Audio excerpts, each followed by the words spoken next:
Welcome to the Spotlight on Skills stage. Some of you may have seen me in a previous session, but for those of you who are joining us for the first time, I am Laura Edwards, a senior product manager at niche.com, a member of the 2021 Content Selection Committee, and a co founder of the Women in Product Toastmasters Club.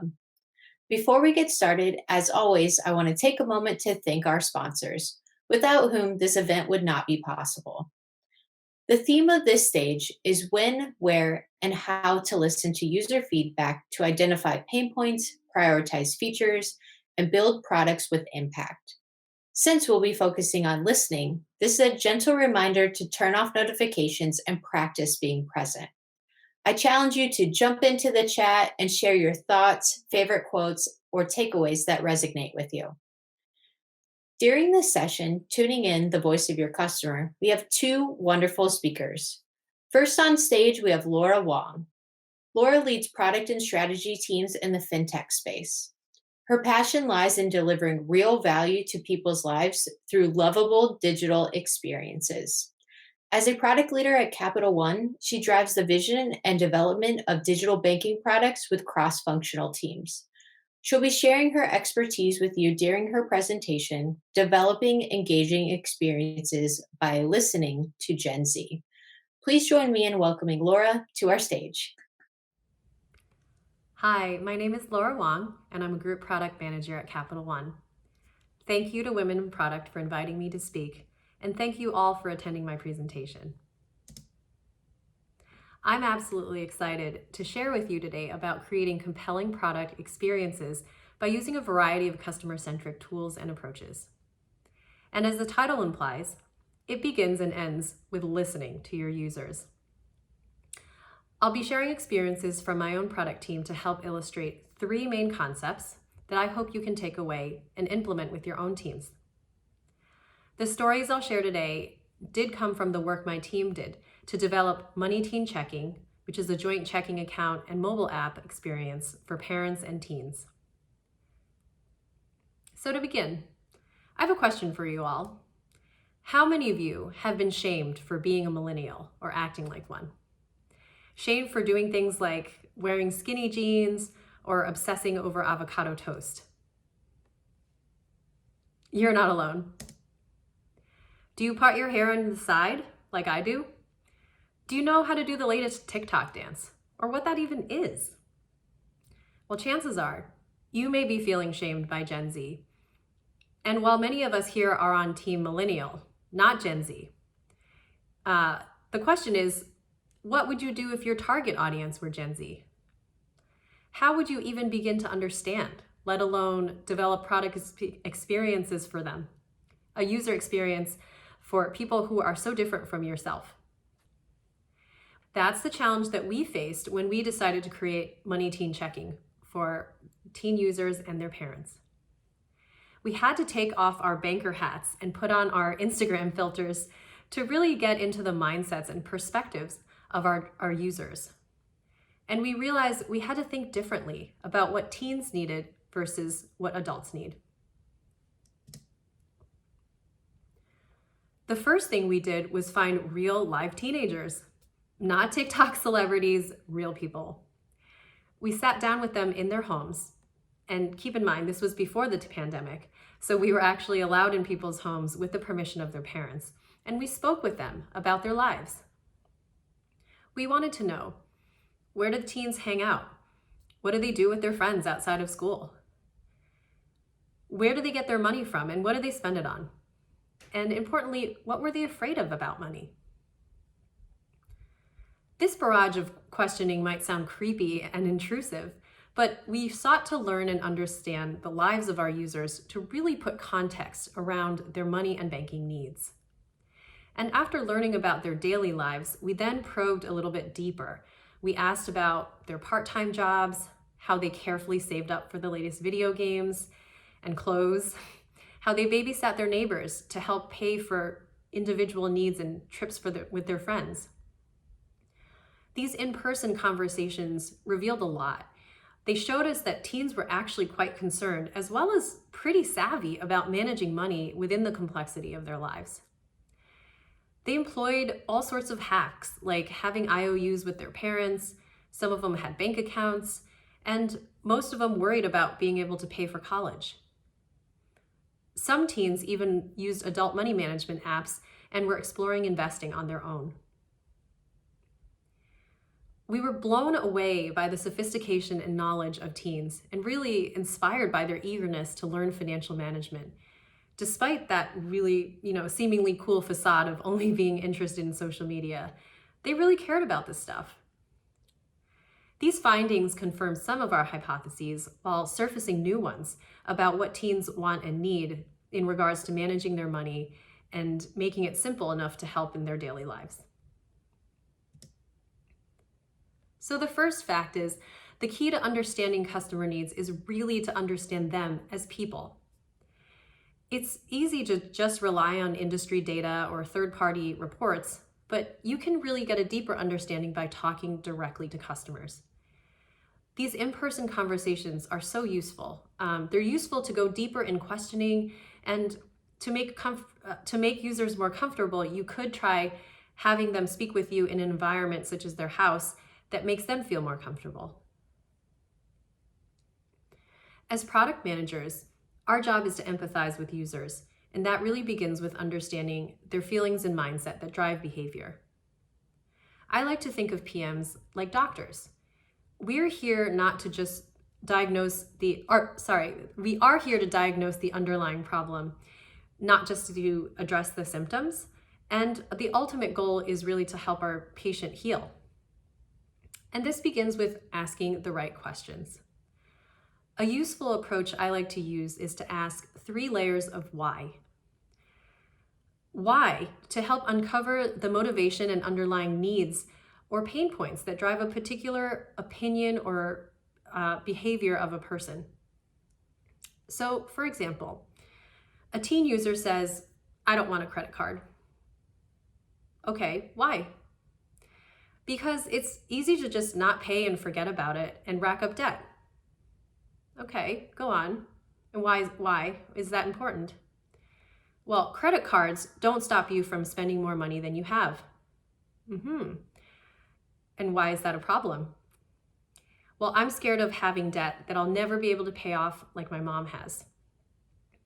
Aha. So we were able to get down to the root feelings and motivations that drove the user to really dislike credit cards or the concept of credit cards. And these are things that you might not be able to uncover if you just read third-party data or a questionnaire results from hundreds and hundreds of users. You really need to be able to ask the right questions in order to get to these types of answers. So, armed with all of these great user insights from our customers, we needed to know a way to make sense of it all. And we started, as many of us do, by throwing hundreds of sticky notes on walls and then really trying to aggregate themes out of the data. We spent a few days synthesizing all of the needs and behaviors we'd learned from our customers into themes, and we came to the stark realization that teens are all really different, especially across different life stages, which we defined by behaviors. This was, in fact, more common than grouping teens by income, frugality, education, or other factors that we had considered. We mapped their user journey from being a young teen all the way to young adulthood in an effort to capture the key moments or inflection points in their lives. We imagined what our users were doing, thinking, and feeling in each life stage. Our hypothesis was that users would have the strongest desire and an openness to learn and try new things at these key moments of transition in their lives. So a few examples of this.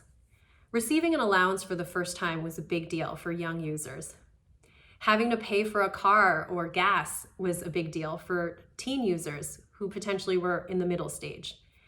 And moving out of their parents' home was obviously a big deal for our older users.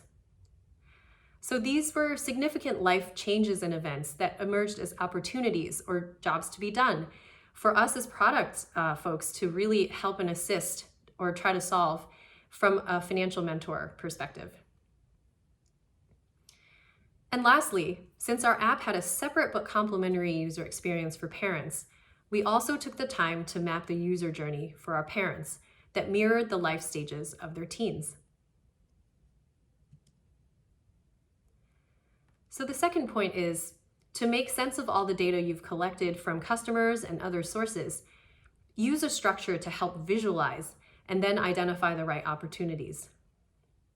Our team created a holistic user journey map of our learnings, and that helped us identify the key moments where users needed help or could use guidance from their bank. Think of customer pain points and needs as opportunities to brainstorm solutions and ideas to help them. The best ideas should get refined into potential features that end up on your roadmap. And of course, you have to do what all PMs do, which is prioritize. Evaluate what's valuable to users and your business, and how feasible those are. Only the right ones should end up ultimately on your product roadmap. Once our product was launched, and with each new feature that came after that, we were hungry for customer feedback. We paired this with usage metrics, and feedback was seen as a super powerful tool to really understand how users liked or disliked our product. A couple of examples of how we captured feedback were, on the quantitative research side, we followed up with user interviews and surveys to understand how people were really using the product. So what features were the most useful, and what new features would they like to see? What was missing? And we captured broad feedback themes from this. On the qualitative side, we used Usabilla, which is an in-app survey tool that could capture people's real-time reactions that they sent to us. And the unique part was that we ported these feedback directly into Slack, into a channel that our whole team could see in real time as the comments were coming in. The goal was to provide real-time transparency to everybody who was working on our app and to really draw attention and engage discussion about how we might improve our experiences. So we learned a lot from just our MVP, from listening to our user feedback.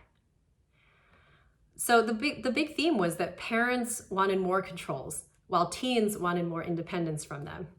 And if you think about it, isn't that just what happens in real life between teens and parents? For controls, our parents wanted, more ways of setting spending limits for their teens, being able to turn off features on behalf of their kids.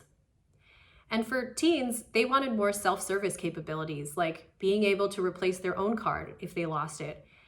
They wanted to pay their friends through their app and share goals with other people. So a lot of really cool things and ideas that we hadn't considered.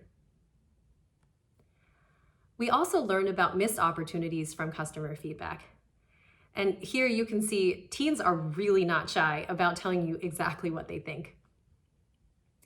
Both parents and teens complained that teens couldn't send money from their app, nor could other users send money directly into their account. For example, grandparents who wanted to send birthday money to teens.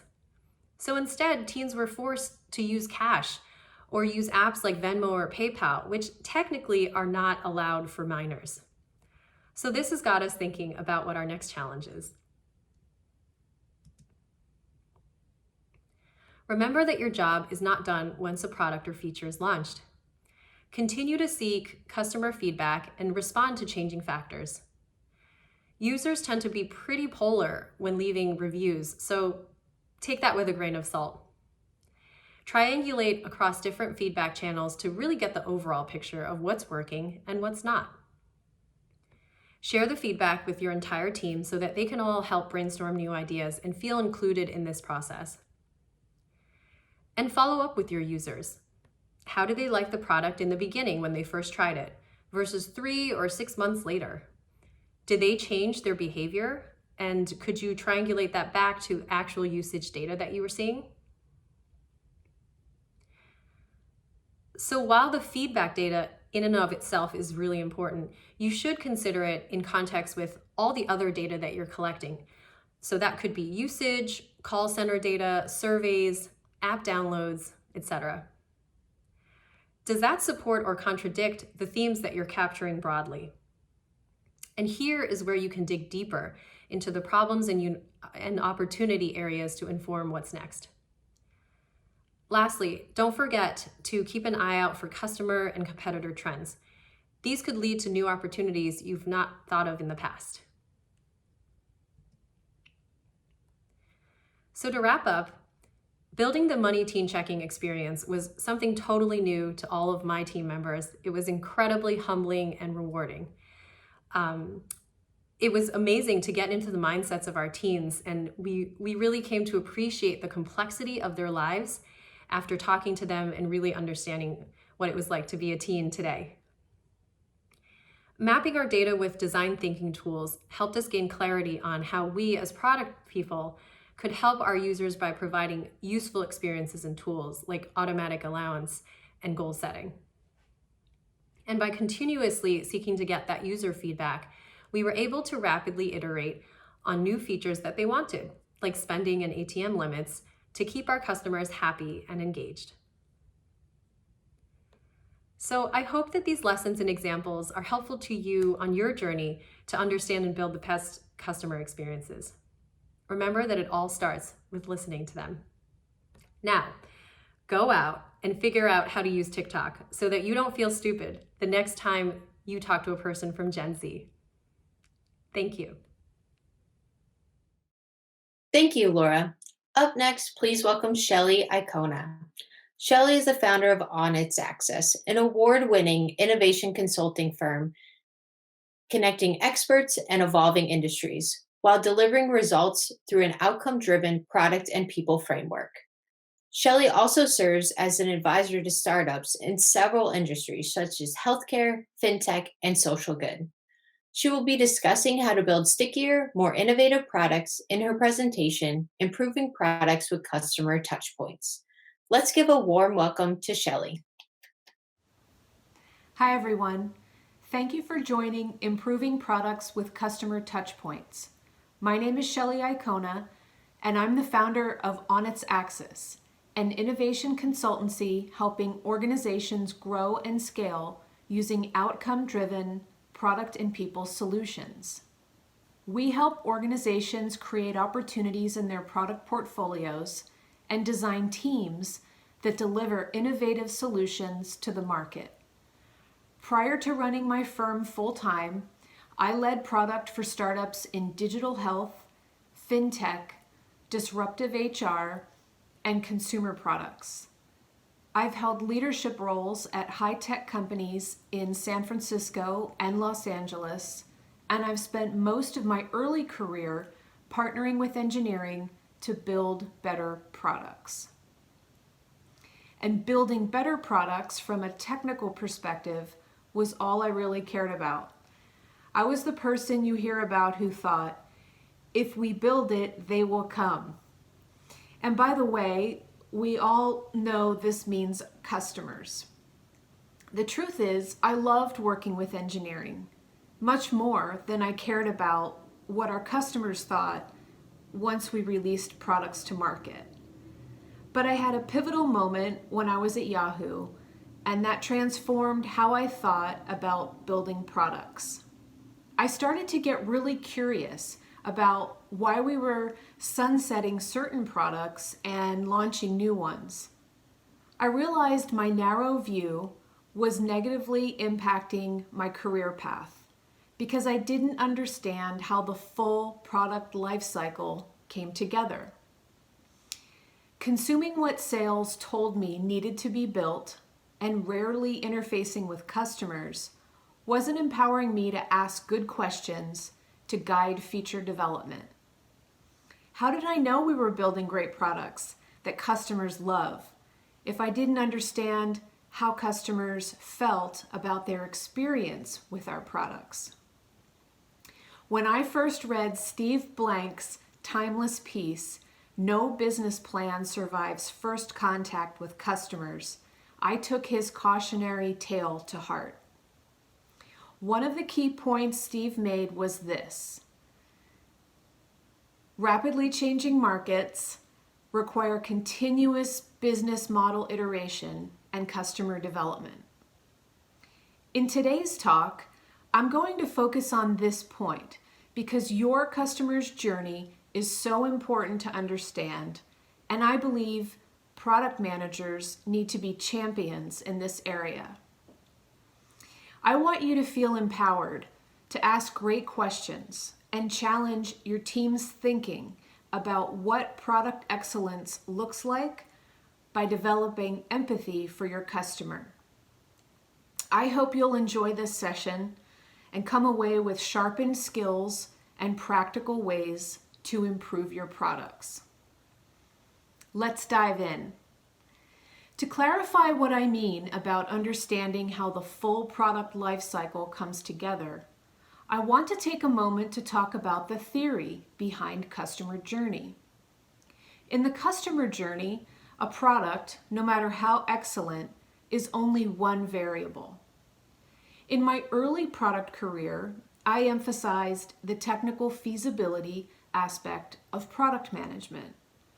I've since learned to embrace a 360-degree approach, which recognizes that the market success of a product is more than simply building a great solution.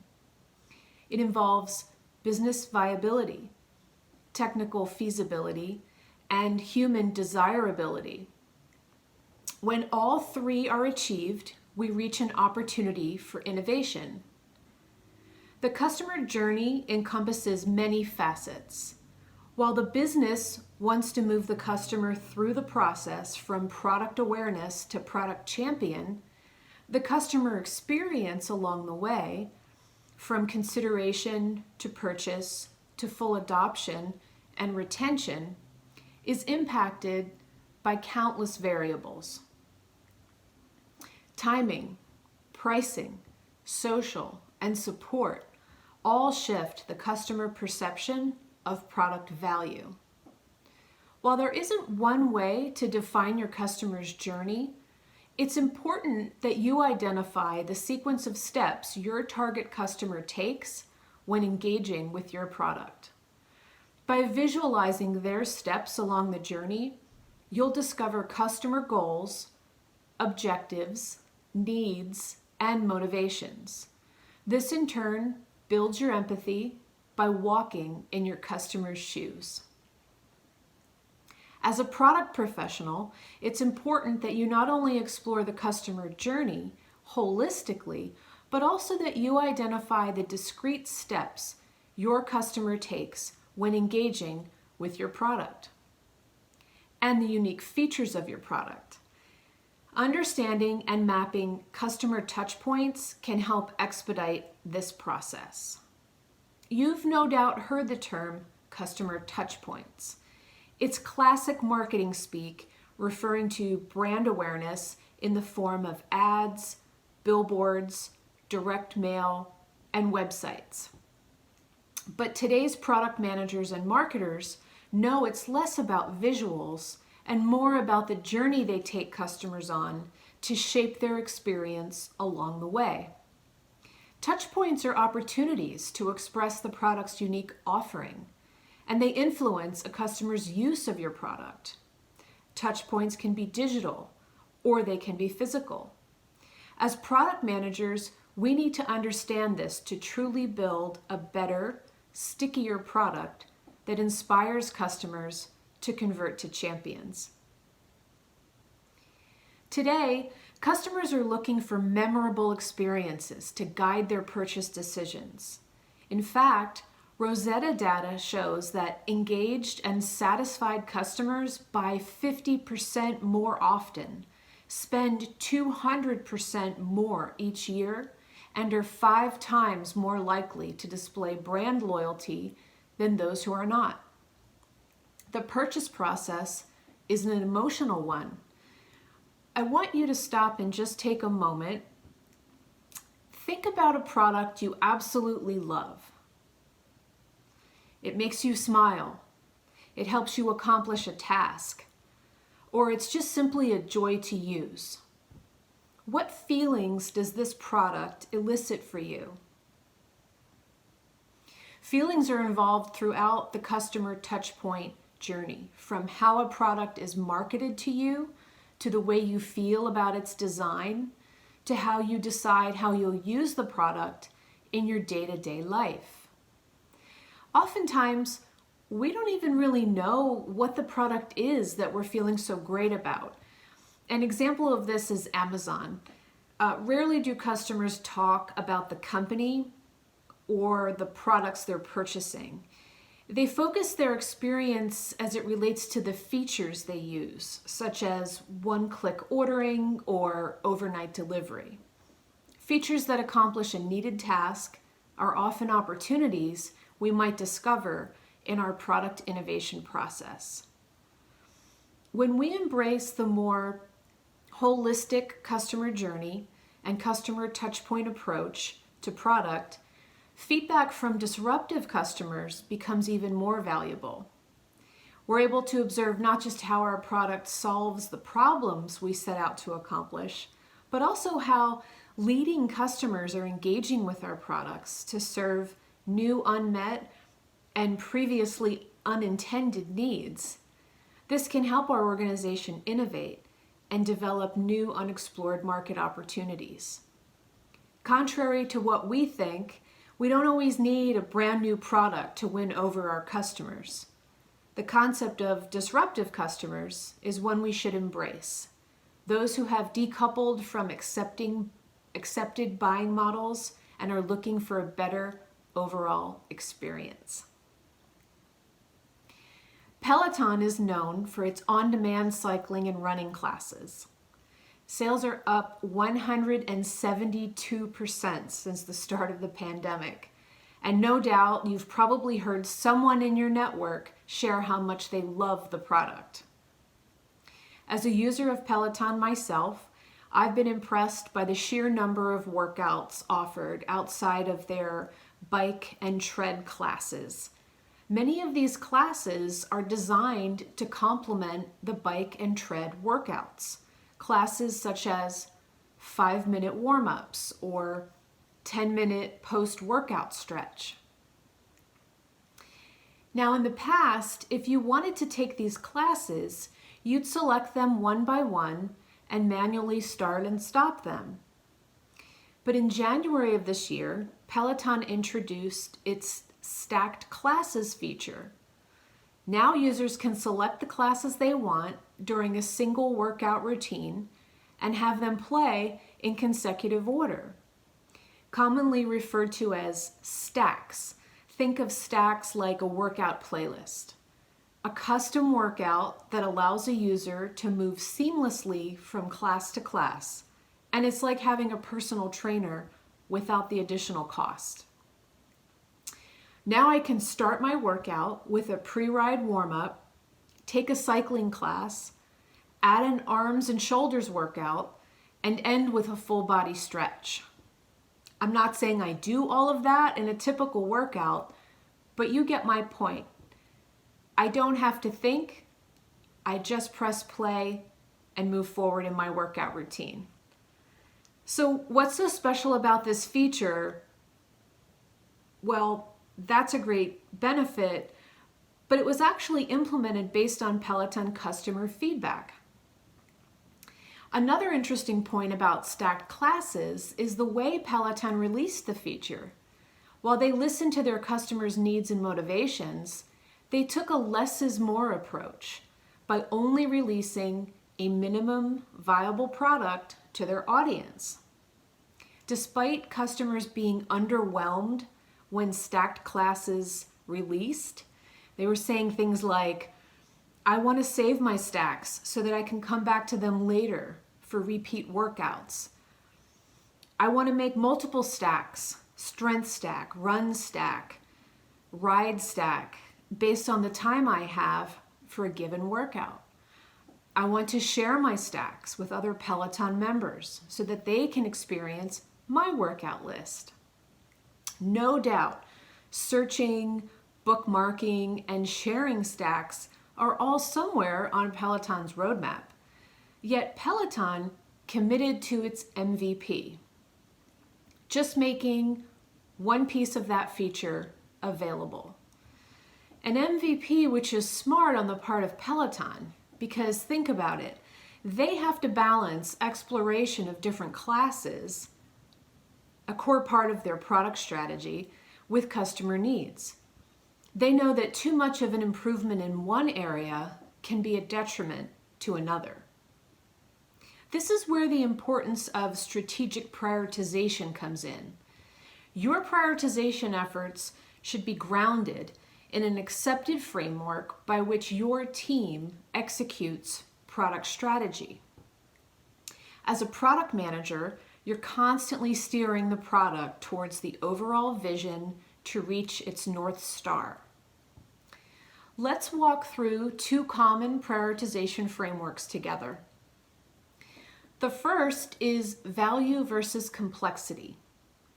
This is a useful prioritization framework that gives product teams an objective way to determine which initiatives to prioritize on the roadmap. The team then scores each according to how much value it brings to the organization and its level of effort to implement. If you were to take a look at your product backlog today, you probably have items that fall into each of these quadrants and can start to categorize them right away.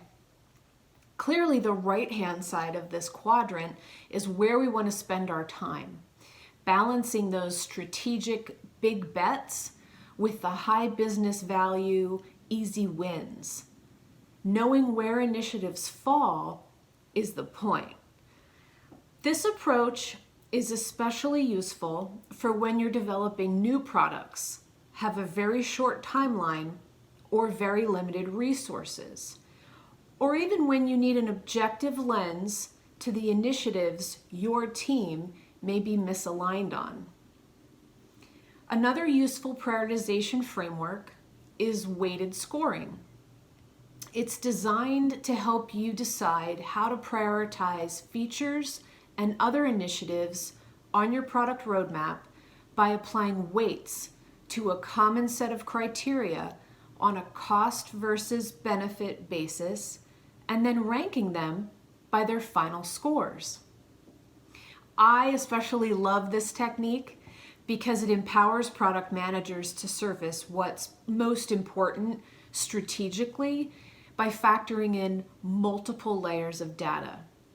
Roadmap planning has the power to become contentious, but with this type of an approach, if you're aligned on the criteria as a product organization, you're more easily understand where to spend your time, as the most important items, they naturally surface to the top of your roadmap list.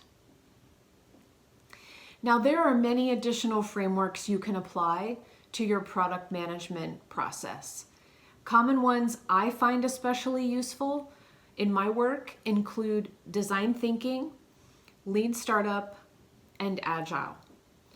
Remember that each framework is intended for different uses, and there's no one-size-fits-all approach.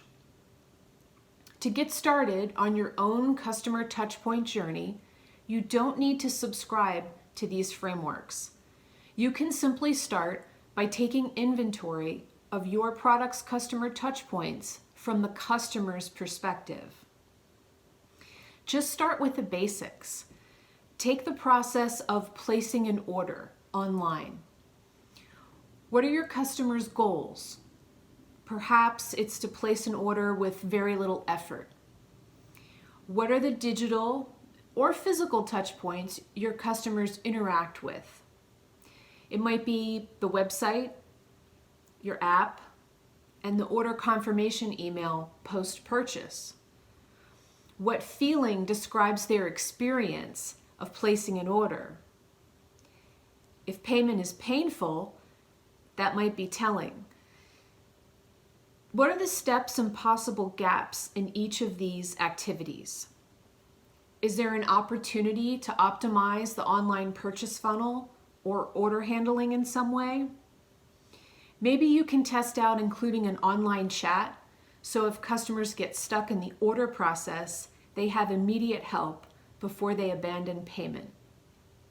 By mapping the customer's experience in each stage of the customer's journey, starting small and building from there, you bring them along with loyalty and advocacy, where they're sharing their experiences with others and turning more customers into your product champions. I hope this talk encourages you to continually challenge the status quo and champion the customer's journey in your product role. If you'd like support applying these concepts or have questions or feedback about any of the ideas shared today, please connect with me. I absolutely love talking about these concepts, and I'm always interested in learning about new approaches to our profession. Take care, and I hope you enjoy the rest of the Women in Product Conference. Let's ignite possibilities together.